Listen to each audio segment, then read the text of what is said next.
Folks, Why Would You Ask That is a podcast that answers some of the weirdest questions.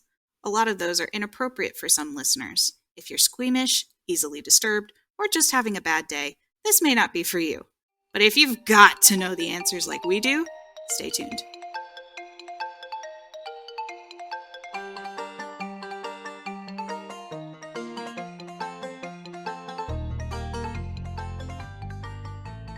Why Would You Ask That? Presented by me, M, they, them, and Karen, she, her, and Remy, he, they. So today we really wanted to know what the fuck was up with all of those Jacks. Like, why are there so many Jacks in every little thing? You got Jack-o'-lantern with Stingy Jack. Then you had the Jack who busted his fucking noggin open. Then you had Jack jumped over the candlestick, and a million fucking Jacks. And today, Remy is gonna help us pick up the Jacks. It's a joke. oh, like the toy. Yes, the toy. The game. My microphone was muted. Oh, there. That would explain it. Sorry. Okay, so yeah, Jack is in so many things. Like M just said, Jack does lots. Jack is nimble and quick and jumps over candlesticks and goes up hills and climbs beanstalks. He's in everything. Well, I just figured it's Jack because Jack's a really common name. It's not pretentious. It's an accessible name. It's the everyman Jack. Yeah, Oh, like jacking off? What? Is that no, what I was just trying to come up with the word that the politicians use, and I was going, to kind of like... Oh, Maverick? What? No! The one that they use for the everyman. Like the Joe Schmo, but like there's a fancy word that they were using, especially during like the Obama campaign. Or no, they weren't using the name Maverick for the everyman. I have to think that my first thought was RuPaul, but RuPaul is not the Mormon. Mitt Romney is the Mormon, right? Mitt Romney, yeah. Yeah, I swear. Listen, I gotta look this up now.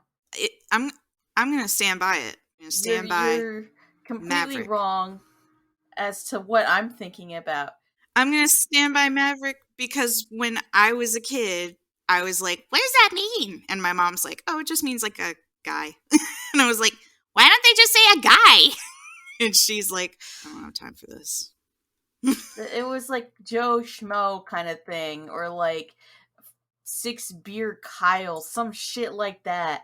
It started with a J, and like they were saying a lot like to try to relate to this hypothetical guy, say that they were the same as the working man. Six pack something. No, six pack is not that. When I think of six pack now, I think of something different than I used to think. But I can't really, like, it was everywhere for a period of time. It was like the generic John Doe kind of name that they were giving to the blue collar everyman in order to make it clear that they were, we relate to you, the blue collar everyman, so and all of his taxes or some shit like that. There's also Joe Blow. Let's see. No, it's not that. The lowest common denominator. Listen, somebody's gonna like make a comment during when they're listening to it, and we're finally gonna figure it out, because all of the ones that we've said, it's not the one. Joe Sixpack. No, it's not. It can't be. Joe Sixpack is another name. Shit. Yeah, it might be Joe Sixpack. Like, it was a really big term to throw around during an election year a while ago. Not this past one. The one when we were in high school. No. Yeah? It all blurs Obama together. election. Man. God, it all blurs together, I'm gonna be honest. But yeah, and then they kept using it. Average American moron. IQ 60. Drinking beer. Watching baseball and CNN. Okay, now I'm looking. Sarah Palin's example of average Joe. Nobody else in the world uses this phrase. Ask any hockey mom or six-pack Joe about the economy. Sorry. Thank you. Found an article called Generic People. Like Jane and John Doe. Those guys have been around since the 1300s. Mr. and Mrs. Jones. Like Keeping Up with the Joneses. Mr. and Mrs. X. The Average Joe. And then it says Special Joes. Some Joes aren't just ordinary guys. Joe Bag. This Joe is stingy. Joe College. Joe Cool. Joe Soap. G.I. Joe. G.I. Joe. See, I feel like Jack is just that. Average Joe. That seems to be the only thing that I've come up with that you didn't come up with. John Q. Public. Man on the Street. Of course, you've got Tom, Dick, and Harry, which just makes me chuckle. You can ask any Tom, Dick, or Stanley, and I'll tell you whose team they'd prefer to be on. And of course, we got Schmo from Joe Schmo from Yiddish. Yiddish? Just in the event you didn't know. I figured it was Yiddish. Man, this article goes through and breaks down exactly what an average Joe is. Like, what social class they have to be in to be considered an average Joe, what their wages need to fall under. What the fuck? Yeah. An abnormal Joe definitely made whatever that was. Oh my god, I found one that lists the version of average Joe in every culture. This is for later. But in the Philippines, it's Juan de la Cruz. Juan de la Cruz! That's such a good name. Okay, I'm done. I gotta quit. Anyway, folktales date from oh wait, Karen, you said everyman. Yeah. So, I mean, yeah, basically that's basically it. It's very much just that Jack is a very common name. Jack just is a name that originates from John. John is a very old name, and John used to be the most popular name ever in the part of the world that it comes from, and also in parts of the world that don't use John. In other parts of the world, you've got names like Jan or Juan or Ivan and stuff like that, Hans, and they're just so popular that they end up getting used as stand-in names like John Doe. And so since the Middle Ages, we've just been using it over and over and over and over and over again as a placeholder name. And at some point in the Middle Ages, John started being used as a slang for man, like when you say he's just an average John, you know? And then Jack is a nickname for John, and so Jack started being used to mean man also. And since folktales date back since forever, people have just been using Jack as the placeholder names in fairy tales and folktales and stuff. When people started recording them down into books and had whole anthologies of characters, the main characters were just Jack. It was just an easy placeholder name for the everyman character. Like in German tales, you have a lot of Hans and Hansel, and in Russian ones, you've got all the Ivans. Well, because when you're telling a folk tale, it's usually like a cautionary tale. A whole bunch of them, yeah. The idea is that, you use a name that's really popular because they're it's easier to have someone relate to characters that have the same name as them. Yes. You want an everyman character, and it's easy to have an everyman character when you're using a name that is just so everywhere. It's just in your brain all the time anyway, because it's entrenched in the society. It's better than morality plays and stuff that used to exist as literally the only type of play that could be put on. There's one that's just called Everyman, and the character is just named Everyman. I think that's how, isn't that what it is with, what is that book? The super religious book that's about... The Bible? It's about life and the journey of life. It starts with a P. Pig? Panimal Farm? It's super just an old and... What's the old religious book, Christian book, fiction? It's an allegory, and it starts with a P. It's super old. Bible? Bible. Oh, you're talking about Pilgrim's Progress. Pilgrim's Progress! Thank you! Thank you! Oh, that was gonna kill me. I thought it was dead. But yeah, isn't the guy from Pilgrim's Progress named John or something? Like Everyman? It's something. Well, the author is named John. See? Basic bitch John. See if the character is named John. Oh, apparently the whole book is a dream. Yeah. No, the protagonist is named Christian. See? But see, it's like a stand-in name. Yeah, it's a stand-in name because it's meant to represent all the other Christians. They're like, it's you because you are a Christian. And you're sitting there like, I'm so bored. That's how I felt reading Everyman when I read it. We're so distracted.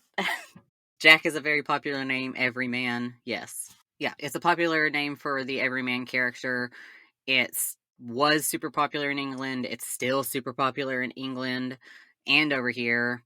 That's why we have things like Jack Frost, a jack of all trades. That's why we have the jack-o'-lantern as Jack from the tale of Spooky Jack or Stingy Jack, which we literally just got done talking about a few weeks ago. Hollywood is looking for the name for its new hero. They reach for the name Jack, which is how you get like Jack Sparrow and Jack Bauer and so on. You got lots of Jack actors. Oh, you got Jack in the Titanic. lots of lots of Jack actors. So you got like Jack Black and Jack Nicholson. You got historical Jacks like Jack the Ripper and Spring-Heeled Jack. Yeah, there's a lot of them. Jack. Jack. Those guys were named Jack the Ripper and Spring-Heeled Jack not because those are people named Jack, but because they don't know who Jack the Ripper was, so they called him Jack because it was the name that you called people before John Doe. When you were just calling them man for John Doe, they were just like, this is a guy and he rips people. Jack the Ripper. Yeah. He's a ripper. That's very Australian. Yeah, you really just went for the alligators and the dingoes there, bro. Dingo babies. No. The Ripper. Kelly Ripper. Wow. And then sometime during the medieval period, Jack even became like the catch-all name for things like servants and stuff. And this is also why we use the word Jack to mean like carjack and things like that. Jack of all trades. So Jack has been just the stock character for so long, and he has specific characteristics associated with him. So, and those are that he's usually not very smart, but he is very clever. Oh, yeah.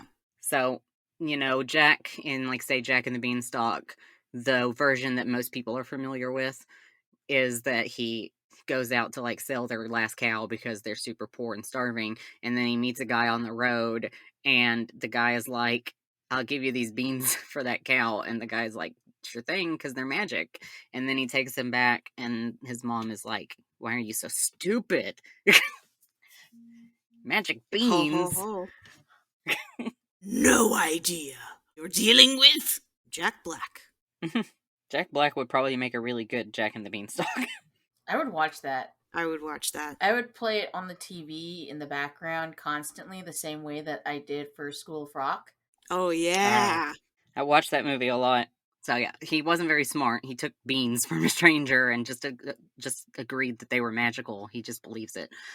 But the beans did grow because I guess they were magical. He had no way of knowing that. And when he got up there, he did do several clever things to get the treasure that was up there. And when he came back down, in one of the versions of that story, to, like, not die by giant, he just dug a huge trench, and the giant tripped in it when he got down at the bottom of the beanstalk and died. That is clever. So Jack is capable of, though not smart thinking, of thinking through things in a clever way that ends up with him coming out really luckily in the end. So, and that's like the point of the Jack story, is that at the end, Jack will have won whatever it is that he's doing, and he is better off in the end. Like, he's wealthy or just in a much better life situation. In a lot of early Jack stories, it means that he got to, like, marry a princess or something. In the ones that were original to England, there was always, like, a king and princesses involved. That's the prize. They love to just give away ladies. Yeah, in one of the Jack stories, I think a version of the Jack and the Beanstalk story, Jack was doing something and it made the princess laugh or something, and it was the first time she'd laughed in a long time. So the king was just like, "Great, Damn, you bro. can marry her." Yeah, I think that's they're doing like recently. It's been kind of a thing. They subvert the trope. It's a woman named Jack, princess. yeah. I think I've seen that in some things. Uh, but then Yeah, there was a girl Jack at some point. then the idea of making a female action hero and then just giving her a man's name is not new.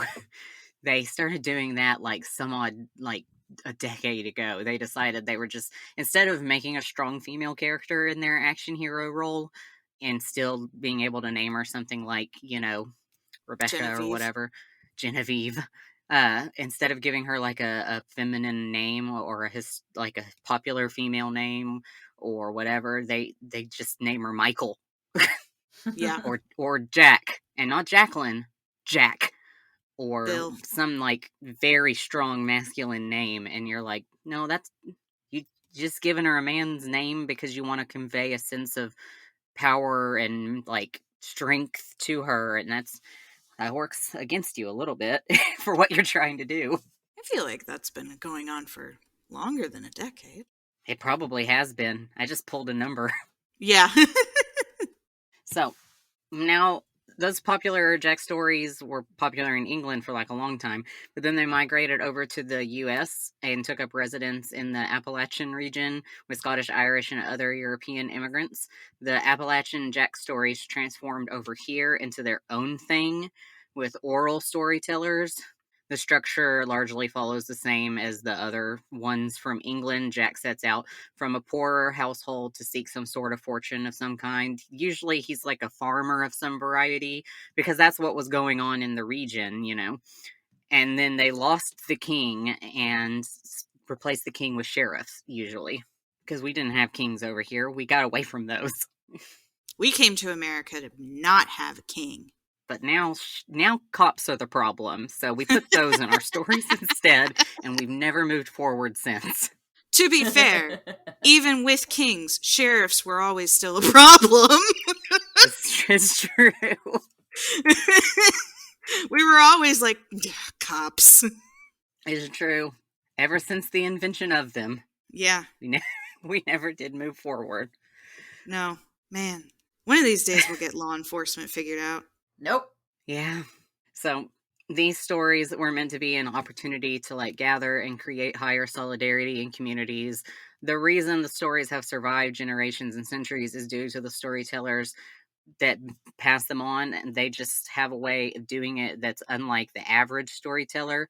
Because to be an oral storyteller, you have to like really do it like in a way that makes people want to come and travel and listen to you and tell other people to come and listen to you and share your stories around and stuff. You have to be like a really good performer. So the ones that have been sharing the stories are admired for their expression and dedication, and usually end up being described as like performers and less as just storytellers. These performers being present as a driving force for communities to gather and be entertained, and later on these same people will tell their children and then their children and so on. So I've mentioned a few times on the podcast having ancestors who are sort of next to historical events in this country, right? Yeah. I keep doing it. One of my ancestors, like on the Roanoke episode, I was like, one of my ancestors was at Roanoke, and I did find out later that it was because one of my ancestors was a cousin to Sir Walter Raleigh, so he just sailed over and sailed back. He didn't live at Roanoke, but uh, but I've never talked like extensively about one of them. But prepare, listeners, because now I'm going to do that. Here I we have go. to. Yeah, here we go. I have to because because to talk about the Jack stories in the United States and in the Appalachian region specifically because they really formulated and started there, I have to talk about my ancestors because my like great grandpa to the fifth is the one who really like preserved and is credited as like revitalizing and keeping the Jack stories going in this country. Like a direct descendant of that man is me. He on the Blue Ridge Heritage Site of North Carolina, he's listed as one of the most influential storytellers in the country for the Jack stories.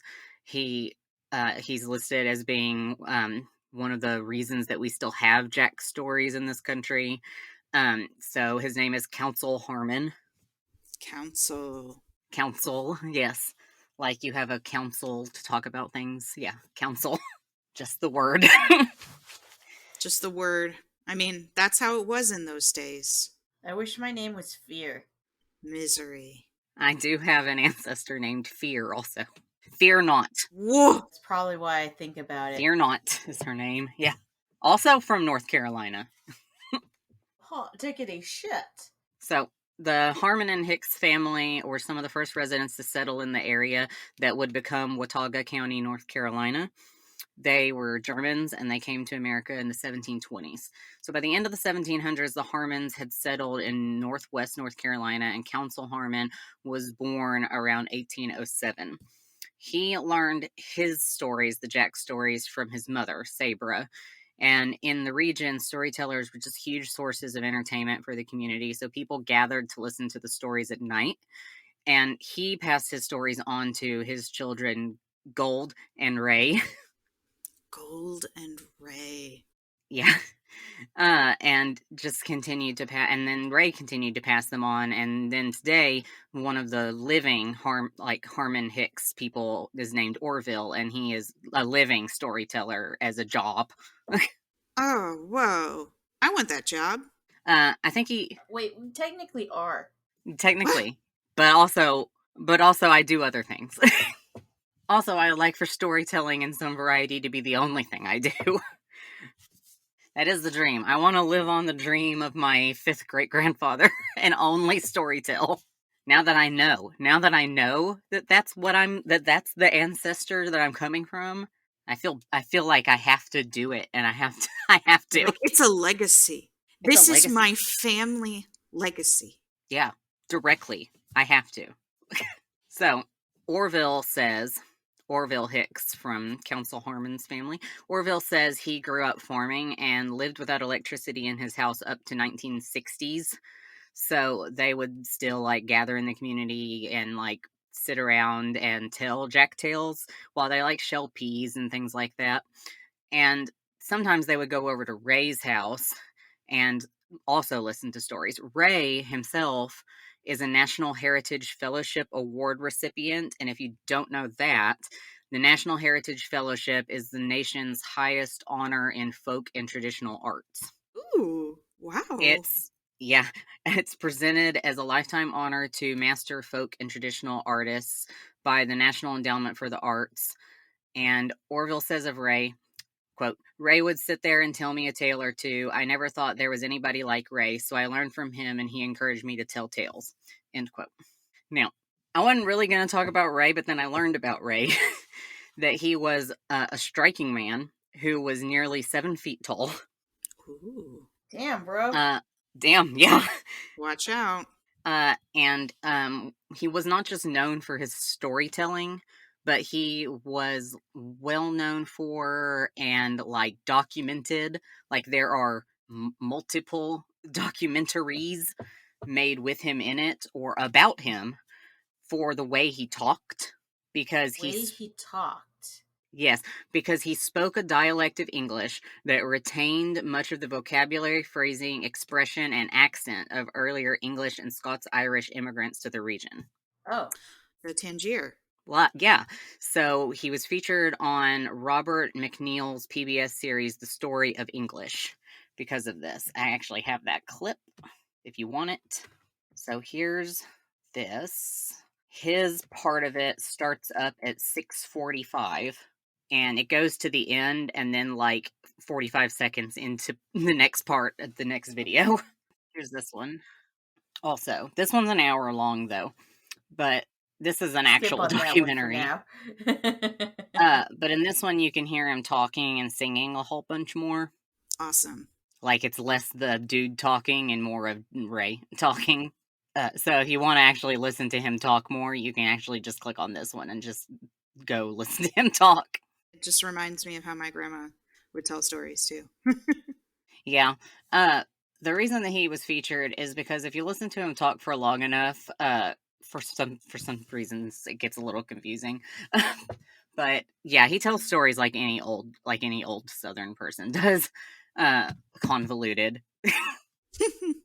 And the storytelling thing about like the way a Southern person tells a story, I don't think is a lot different from the way that he tells a story. Probably, at least not at the beginning of that story. I think you'd have to watch one of the actual documentaries to get an actual real sense of why he was awarded this national thing. Because he certainly wouldn't have been awarded it if he didn't deserve it. No, yeah. Like, But sorry, obviously a talent. I just thought that it was going to sound more like the Tangier Island. oh yeah, he's not that bad. Tangier Island is earlier, I think, in one of the other videos. He's in this video because somewhere in this video, I don't know if it was in that part, the dude says that Ray Hicks represents the last Appalachian accent that sounds that way.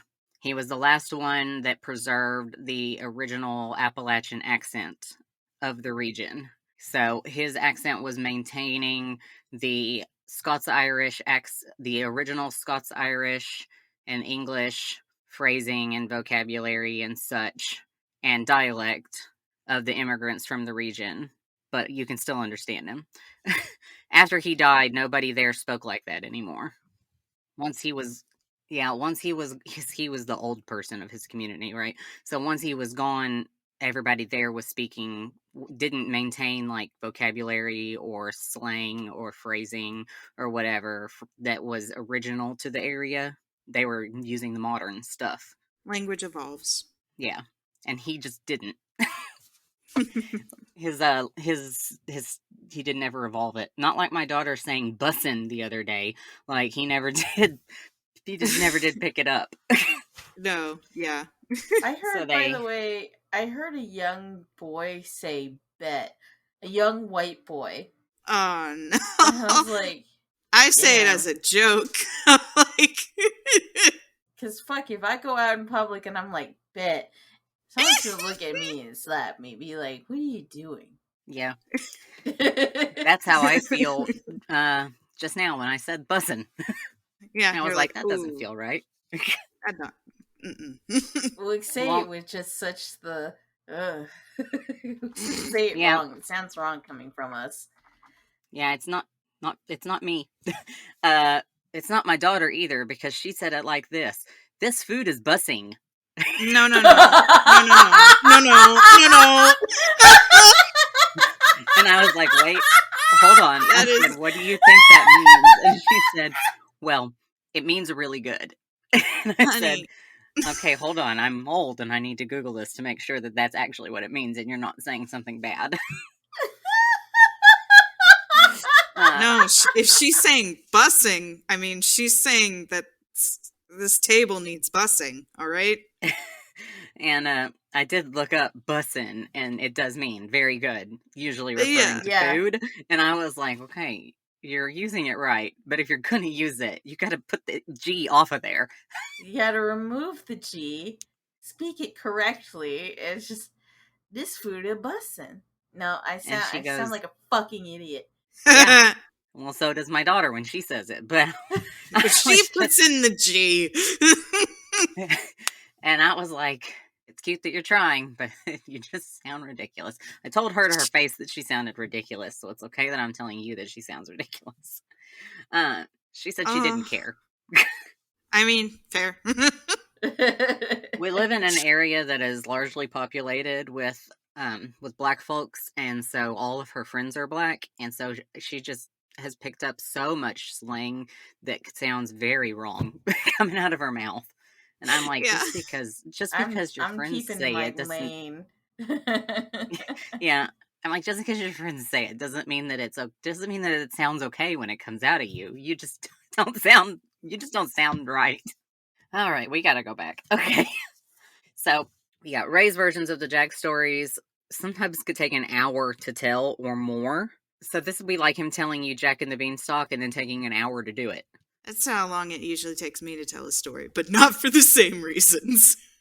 In them, he wove fairy tale elements with realistic trappings of Southern Appalachian culture.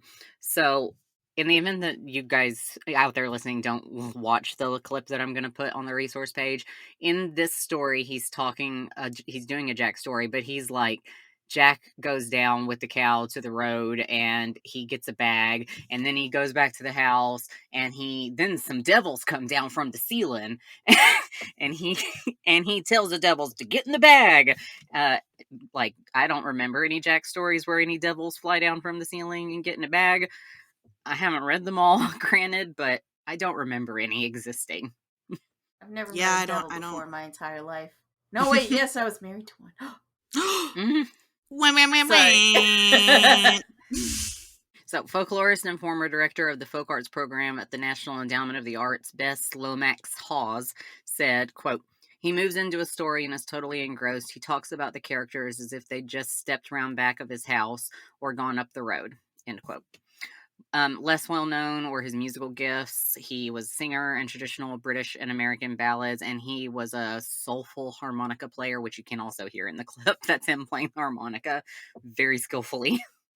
He's featured in multiple documentaries. He was profiled by the New Yorker magazine, recognized by the National Storytelling Association and the Smithsonian Institute, the governor of North Carolina, and the president of the United States. Damn, bro.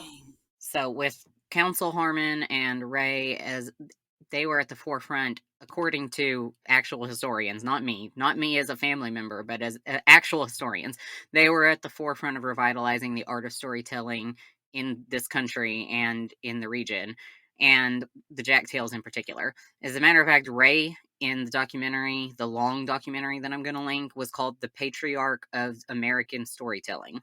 And so Ray told Orville, who's still alive, to keep the tradition going. So Orville is his own renowned storyteller in his own right, and he's won his own awards. And it's because of Council and Ray and Orville that we have Jack stories at all in the United States. And Richard Chase went to the Appalachia region in the 1940s and documented all of those Jack tales in a book. And Woo! yeah, and put them out into the non-Appalachian public so that the rest of the country would have Jack tales. Nice. Well, thank you, Jack, not Jack. Thank you, Council. So, as for why Jack became like the stand-in name, I did look into that a little bit.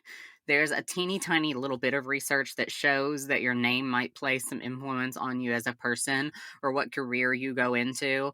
I know where I'm at, we've got like doctors named Hurt and Sick and a chiropractor named Lame. I had a These dentist. are not Java. These aren't jokes. So yeah, no, I do a lot of. I mean, I see a lot of doctors' names. There's Dr. Savage. There's Dr. Steele. Dr. Murders. That doctor's like, I gotta go the opposite. Yeah. She's like, all right, look. Yeah, she's like me. And I have, my name. Quintessential Karen name. Yeah. Of Karen. Yeah. Gotta do something about it. So, according to somebody who's very aptly named Professor Wiseman. Damn. Yeah. He's Britain's only professor for the public understanding of psychology. Those names might have influenced their decision and careers. For Jack, Professor Wiseman says that people with names that sound like luck and have the same number of letters are sometimes more lucky than others, with Jack being, based on some very small studies, to be the luckiest boy name, like Jack in the fairy tales, being a very lucky character all around. And this is likely because there's an absolute ton of people named Jack or some variation of Jack, with some parents picking the name hoping that the luck of the folktale Jack will rub off on their child. Psychologists call this associative magic, the hope that something will rub off, like luck from the stories will rub off on their child. So yeah, the reason that there's lots of Jacks is because it's an incredibly popular name that is used as the everyman in a bunch of stories and has been for a very long time. And people just think it's lucky. Yeah. And I've told you a bunch of history about it because that answer was too short for a podcast episode. Love it. Good work. Live it. And I learned a bunch of stuff about my family that I wanted to share. Yeah. Hell yeah. Na-na-na-na-na. Proud of you. But thanks everybody for listening. We are very excited to take your questions too, because we want to hear them and we want to answer them, and we are so super qualified to answer questions. So what you can do is you could visit our website, which is whywouldyouskthat.com, and go to that little contact form, throw in a question, or you can email us at whywouldyouskthatpod@gmail.com. So please send us your questions. We don't care how weird it is, how gross it is. Just don't ask any personal questions. That's our one line. Ask your weird questions. That's what we want. So thank you for listening. This is M, Karen, and Remy, and ask us some shit. Thank you. Good night.